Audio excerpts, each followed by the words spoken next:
ได้เลยพี่น้อง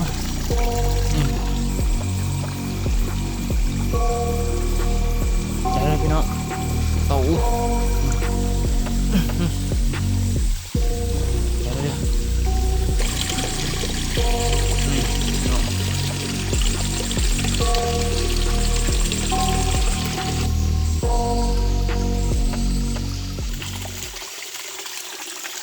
สบายดีเด้อเพื่อนๆเด้อ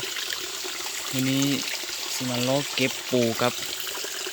จับปักคอเปล่ามาล้อ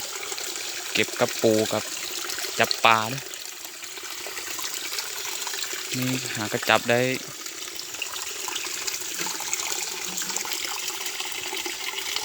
จับไปตัวหนึ่งเลยจับไปตัวหนึ่งนี่กับปูตัวหนึ่งในตรงนี้จงใช้เสร็จแล้วนะnó tôi khởi cấp phủ này tôi gió cũng một cấp phủ á tôi sỏi cho nó bạc can tôi gió khởi cũng một bạc can thế tôi khởi to về ở bên tuần ra tôi chỉ mó và đi ra đơn ra cái khởi to cái tuổi này từ cấp phủ này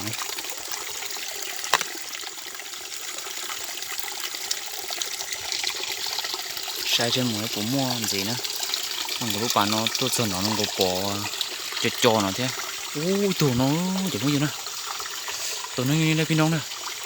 đó thôi như này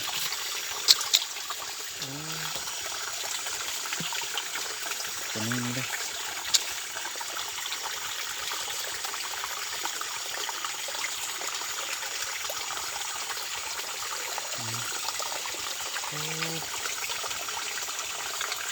đồng chậm như đây rồi đó cho nên thì tạm bằng nằm chân đấy ít thu nhau nó này cái tí nữa chịu chó đấy của lại đi chán này chó thế này chẳng ai chứ tôi tuổi này út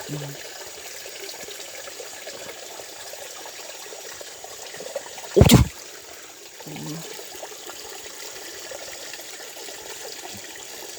út chứ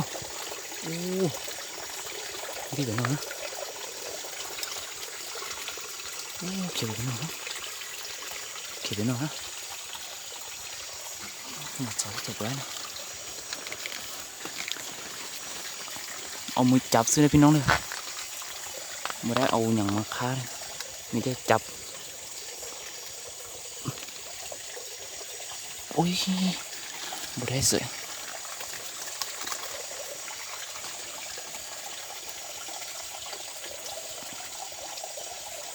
ui đây là cái nóใจเย็นค่อยจับ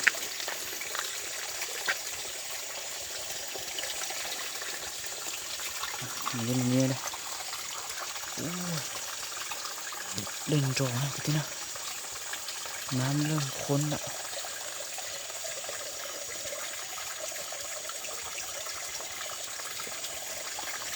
ป้าเถอะได้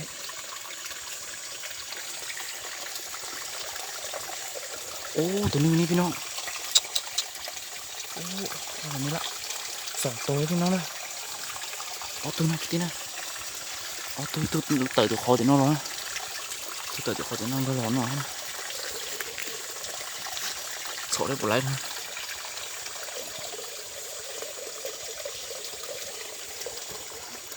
มาแล้ว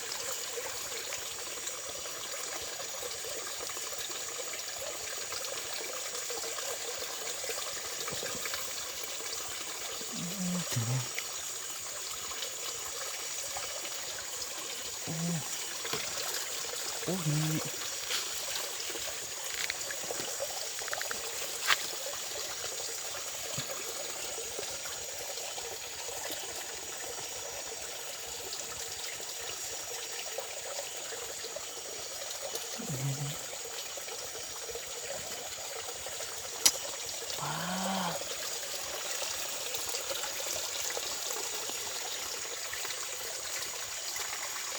ขึ้นไปถึงนี่เลยจะไปถึงไหนตัวประกันน่าใจหายแน่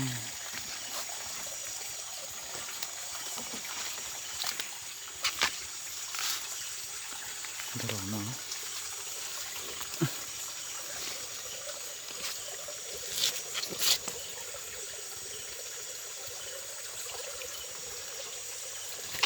ขึ้นไปถึงแล้วพี่น้องขึ้นไปนี่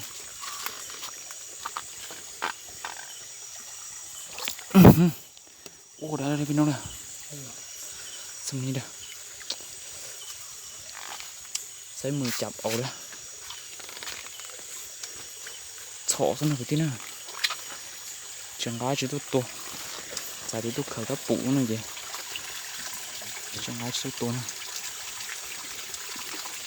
ô tôi rồi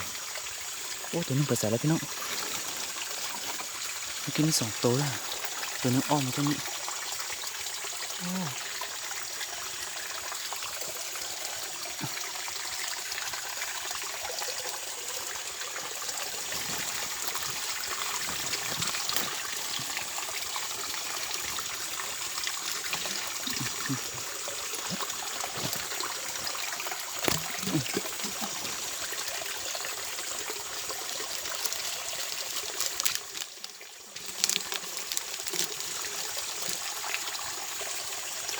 sao tụi nó con phi nó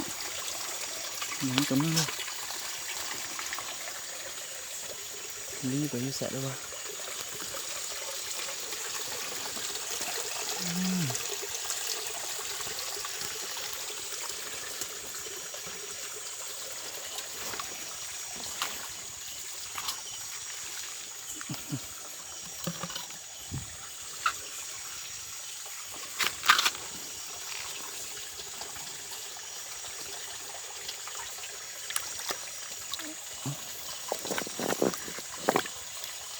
ô tụi nó chọc phải sợ đâu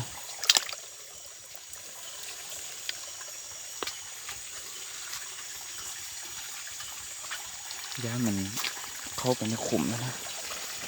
ไอ้ตัวชิบอนะกับที่นั่นไม่ใช่แต่อันก็เดี๋ยวคอฮะไปเลยมาไปใช้ตัวเว็บมั่ว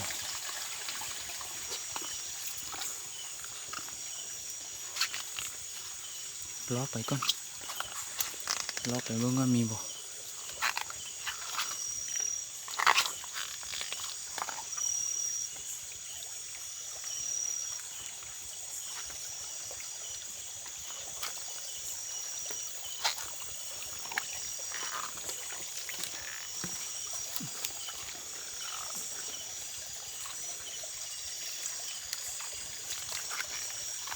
โอ้ตัวนึงนี่ตัวนี้มันก็ที่โอ้เอาตุงก็สองตัวแล้วพี่น้องเลยตัวนี้นี่นะตัวนี้นี่ตัวนี้นี่สองตัวแล้ว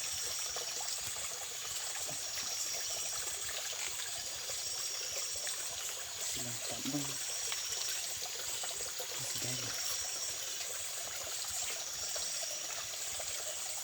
โอ้เข้าไปในขุมแล้วโอ้ยานหมดเลยนะที่เข้าไปในเลยพี่น้องยันโดพอละมันจะคือว่ามาสวยผมได้สวย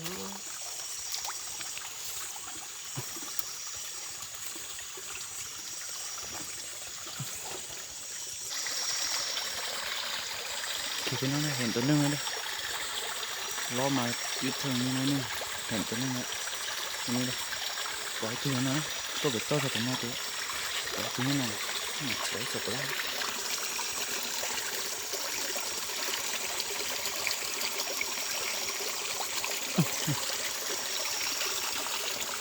โอ้เอี้ยนตัวนึงนี่พี่น้องโอ้เอี้ยนตัวนี้แล้วมาเลยตัวนี้เงี้ยก่อนไปจับเอี้ยนก่อนโอ้เอี้ยนเขาเป็นลึกได้แล้ว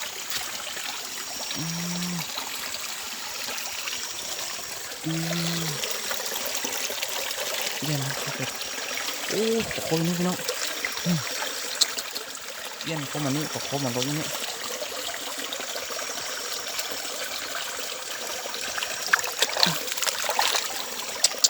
โอ้บุได้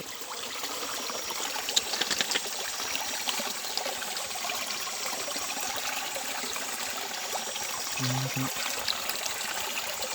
ลงกันนะ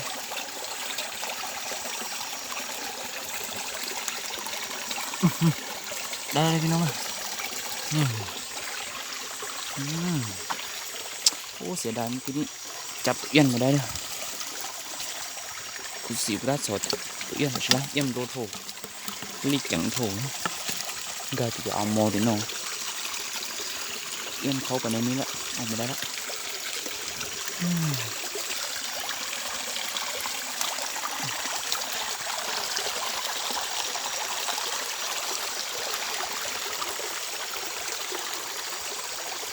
โอ้ตัวนี้นี่พี่น้อง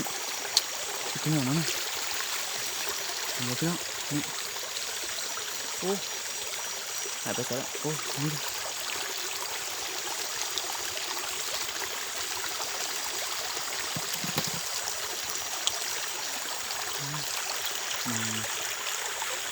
มันหลบมันไม่ได้พี่น้อง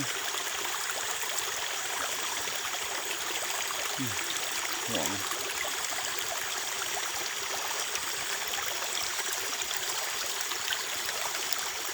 ลองจับดูห่วงห่วงนี่มันห่วงจับดู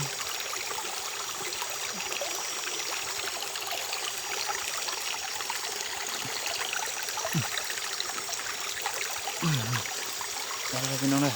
นี่หลายตัวอยู่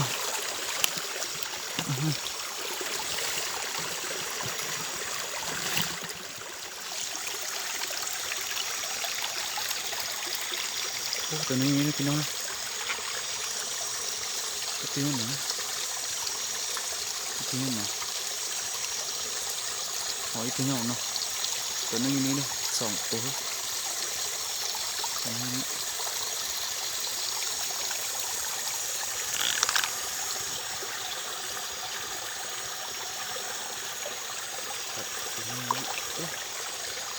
สองตัวนี้เหมือนกันละ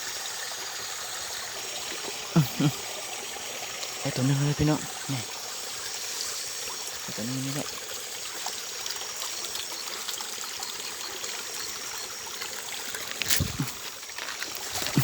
โอ้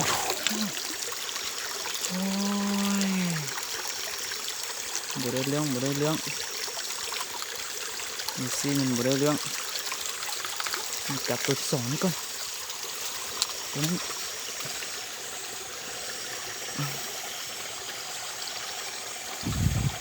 ได้ตัวนี้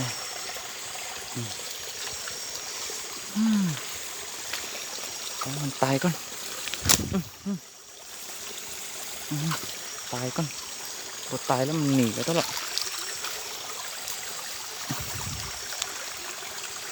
มันตกกับตัวเราดีอีกตัวเลยตัวเราพวกก่อนเรากู้ดีใช่ไหมดีไม่ถึงตัวเองโง่เนาะตัวนี้ตัวมันเหนียวมาอยู่นี่ได้พี่น้องลองจับดู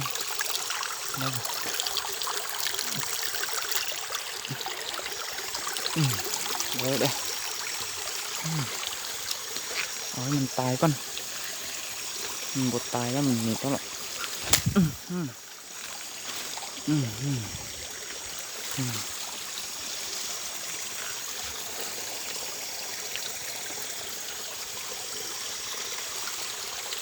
เอาไปไว้ก่อนเบิ่งว่ามีอีกบ่โอ้ตัวนี้นี่นะพี่น้องตัวนี้นะ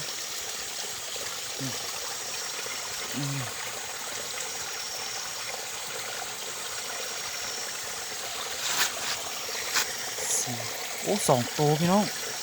ป้าทูสองตัวจะจับในไหนอ๋อตัวโอ้ยโอ้โหโอ้จับตัวนี้ก่อนสองตัวจับตัวนี้ก่อนจับได้เลยเอาให้มันตายก่อน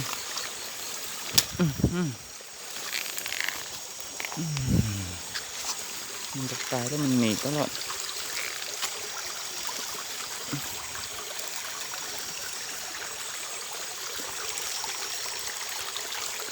จับตัวนี้มันไปใส่แล้วตัวนี้โอ้ยนี่นี่เลย ลองจับบ้าง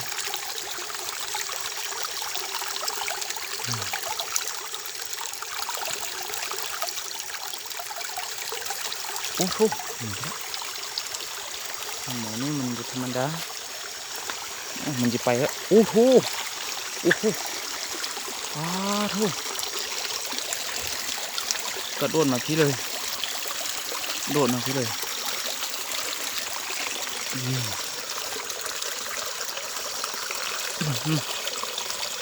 เรียบร้อยพี่น้อง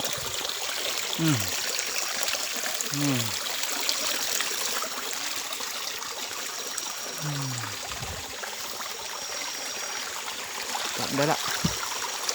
มันจะเทิงกันเอามันตายก่อนมันจะตายแล้วมันหนีตัวละ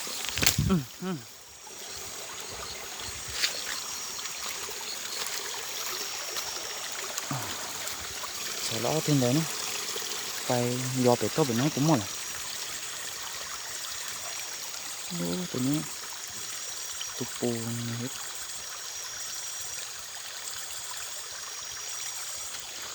con như mùa vậy ô những thịt xưa nàng cầm bướm này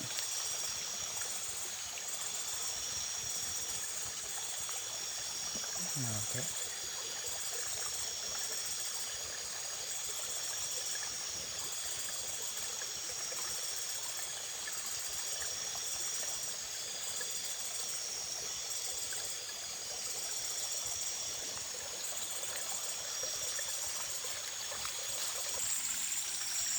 ô tụi nó như thế nào tụi ngay đó tụi nó ngay khá khơi chặt lên đây rồi nhỏ mình như này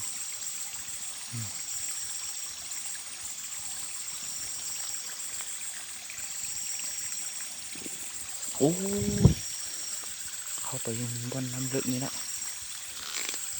คือสีแดงยาวแล้วตรงนี้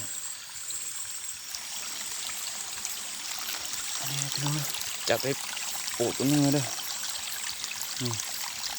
เมื่อกี้นี้แม่มันเขาผมจะไม่ไปเลยเห็นตัวมันออกมาแล้วจับแล้วมันเข้าไปในเติมได้ตรงนี้โอ้ยสอยมันก็ตุกเลยนะดาวขอนมันสอยไปสิไรลี่เดี๋ยวโบโหเลยmà nó chỉ tê tê xua của toàn sợ đấy ô thì nó một hình cái tên chứ một cái nhân dẻo so xứ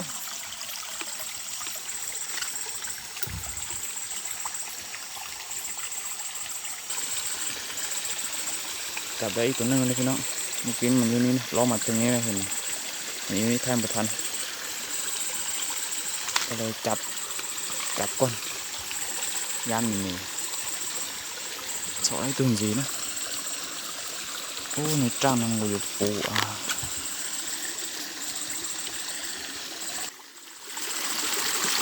la cái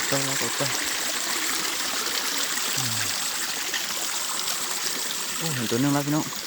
โอ้สองตัวโอ้ตัวปลานี่แหละนะนี่ตัวนึงนี่พี่น้องตัวนี้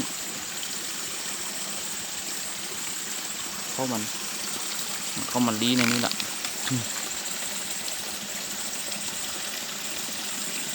นี่ลองจับมึงเลย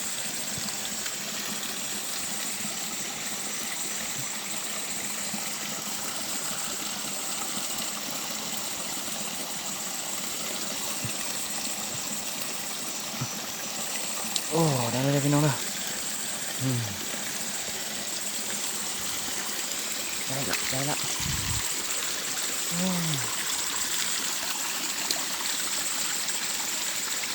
เต็มละมีบนเงี้ยละส่งบนเงี้ยกันนะพี่น้องเลยตอนนี้จะมาไทยต่อสบายดีเลยพี่น้องเลยเมื่อกี้นี้ ปลามันเต็มนี้ละก็เลยเอามาเห็นนี้เลยก็ได้จำนวนหนึ่งตัวปูนี้ได้2 ตัวเดี๋ยวจะไปล้อขึ้นไปถึงเราสิมีตัวปูล้อไปถึงนี่นะ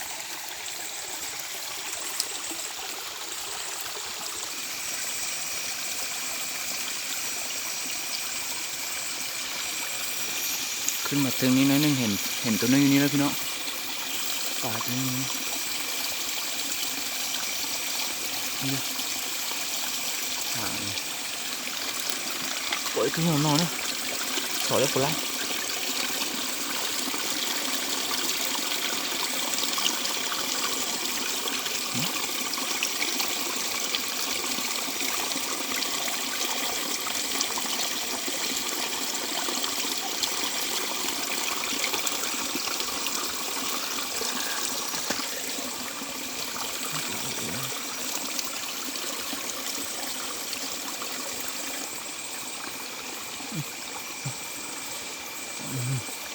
ได้เลยพี่น้อง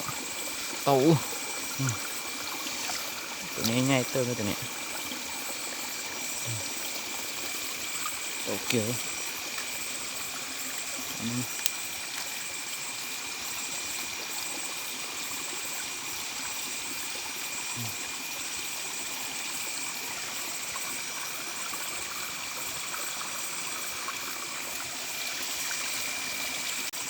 ตัวนี้เลย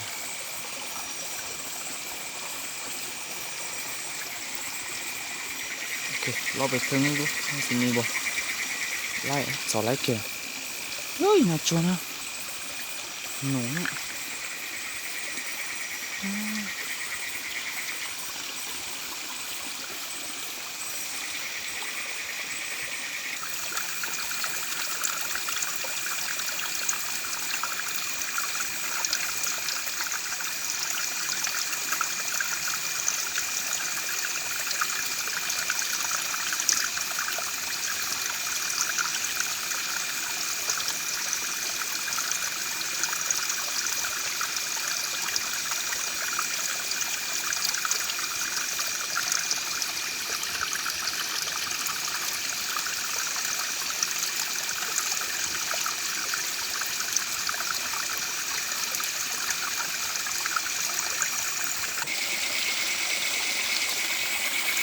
เห็นตัวนี้นี่เลยปล่อยตัวนี้นอนนะชิ้นหมาถอยจบแล้วลองจับดูจับได้บ่นี่ดิอุ้ยไวขนาดเขาก็ดีอยู่ในนี้แหละ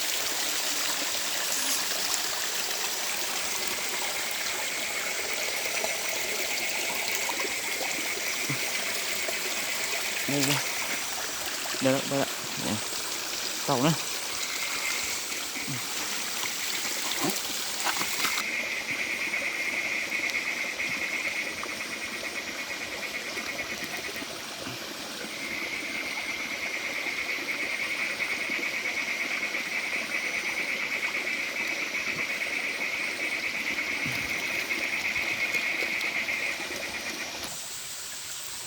ลองจับบ้าง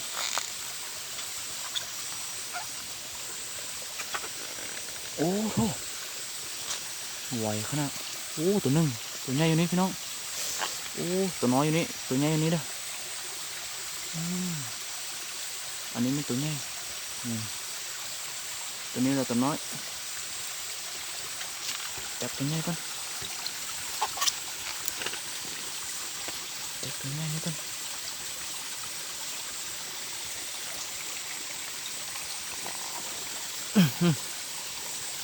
โอ้ได้เลยได้ตัวใหญ่ละตัวใหญ่ละค่อยจับตัวน้อย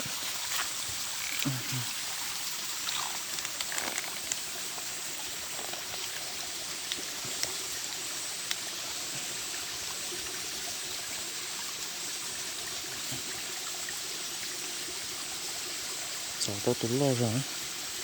tôi bỏ tụi men đây tụi men kia phải tiền bỏ tụi lo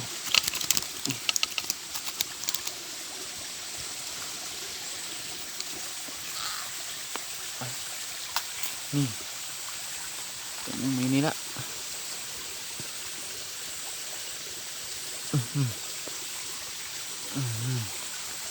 นี่ได้ละ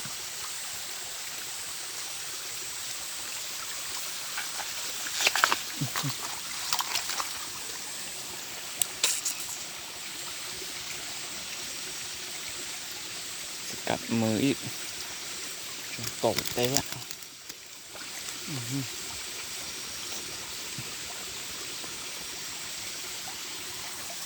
โอเค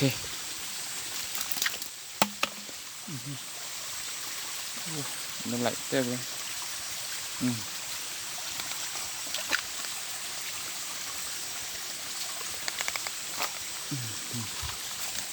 รอไปต้มมีบ่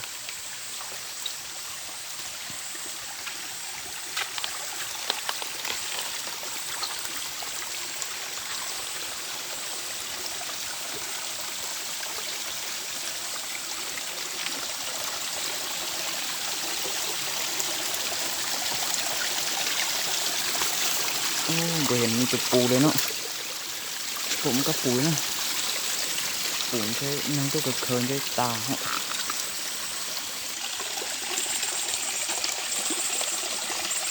มาห้องนี้นะเห็นตัวปูตัวนึงเลยเนาะนี่ตัวปูจะลองจับมึงตัวตัวหน่อปล่อยนี่ก็ปูมึงกันเนาะเดี๋ยวตัวเคินตัวก็ปูนะตัวนี้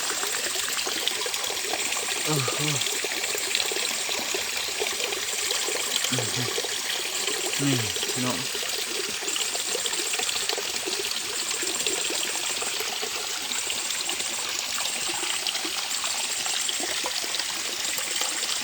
เมื่อกี้นี่เห็นมีปลาตัวนึงในนี้จับไปใส่ละดูตาปล่อยnhư bọc khố rồi bọc cánh để như vậy chỗ kia nó có tường cái đây không có bụng tròn của mê luôn nè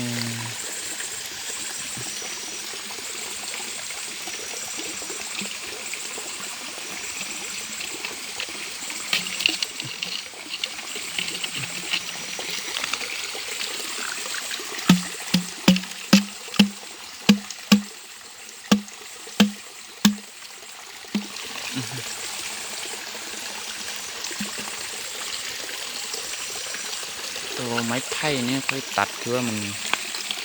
ค่อนข้างน้อยนะเกือบบุพอตัวปูเข้าไป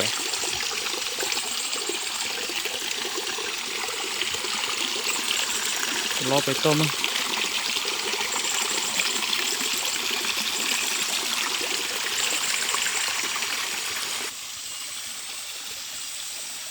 มาห้องนี้เห็นมีกระปูตัวนึงนี้เด้อเนาะนี่กำลังจะหนีแล้วจับก่อนปล่อยให้กระปูน้องนะเคยต้องจะเคี้ยวเลย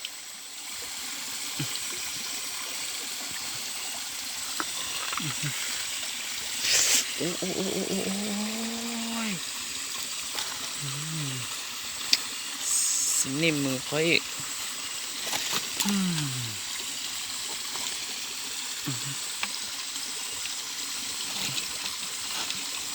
เข้าไปใน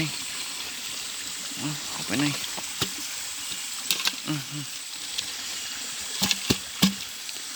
สี่ตัวแล้วโอ้โหยังออกมาอีกเก่งเทเก่งว่ะนี่นะมันธรรมดาแล้ว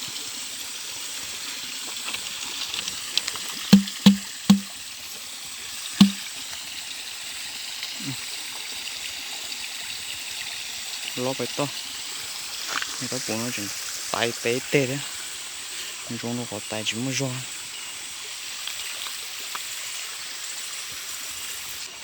จับได้ตัวนึงนี่นะพี่น้องนะตัวนี้มันบอกว่าง่ายปานใดละเจาะตัวหน่อยนะตัวน้องเมโดตัวตา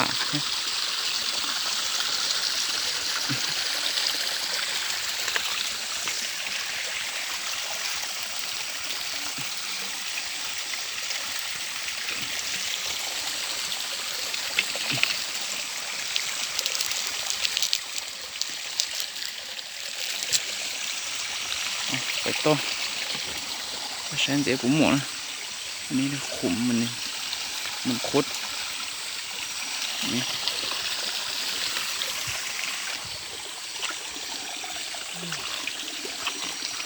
นี่ต้นเดือนนี่นะ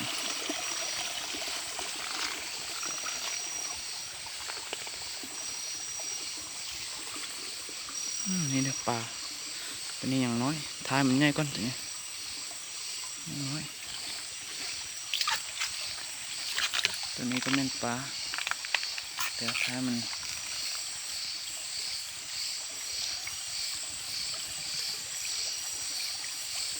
ใหญ่ก่อน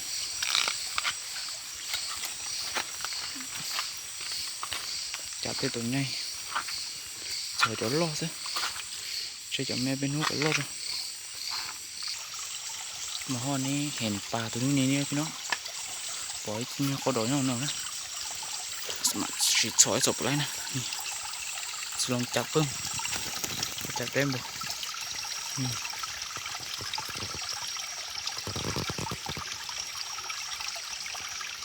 ง่ายเตอะโจยด้วยนะฉีดสอยศพไรลองจับเพิ่ม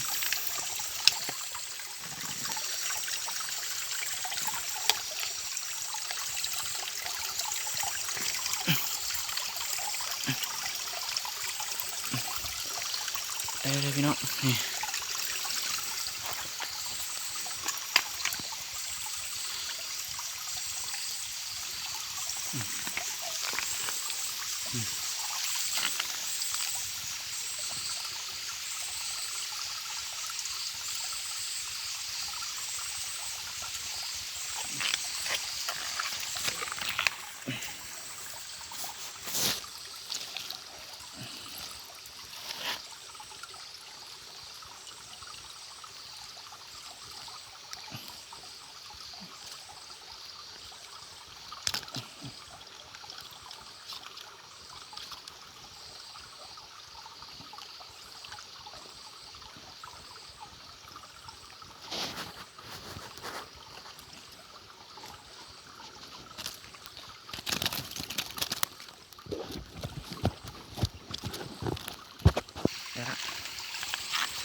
นี่ถือว่าเอาเต้ซ้ำนี้ได้พี่น้องถือว่าได้กับพอกินแล้วเอาไว้เท่าหน้าจึงมาจับไม่เด้อเท่าหน้ากันได้มาแล้วจึงพาพี่น้องมาบึ้งมาจัดนำกันอีกเด้อถือว่าก็พอได้พอกินละพอได้เห็ดแกงมื้ออื่นละปูก็ได้แต่4 ตัวอันนี้ก็ได้จำนวนนึงมีได้ปลาแบบนี้เด้อตามันน้ำน้อยๆอยู่ตามให้ตามนาเนี่ยต่อยnó xíu này cái tí này ôi nó xíu cho để rong là có tốt sỏi đâu tao lâu tụi cá bù thế tao ở bên tu bạc can này thì ôi nó xíu cái hòn chơi tao cá một chuyện rồi tua sỏi nó mày tao cá và cho sẽ được tua được sỏi kia nó giống nó ta kỳ đấy cái ấu nó xí ok đó xăm ní đóพี่น้องกลับก่อนขอบใจที่ติดตามด้วยติดตามรับชมมาเอาไว้เท่าหน้าจึงเงินพบกันไม่เด้อคืนนี้กลับก่อนเอาแต่ซ้ำนี้แหละพอกินละนี่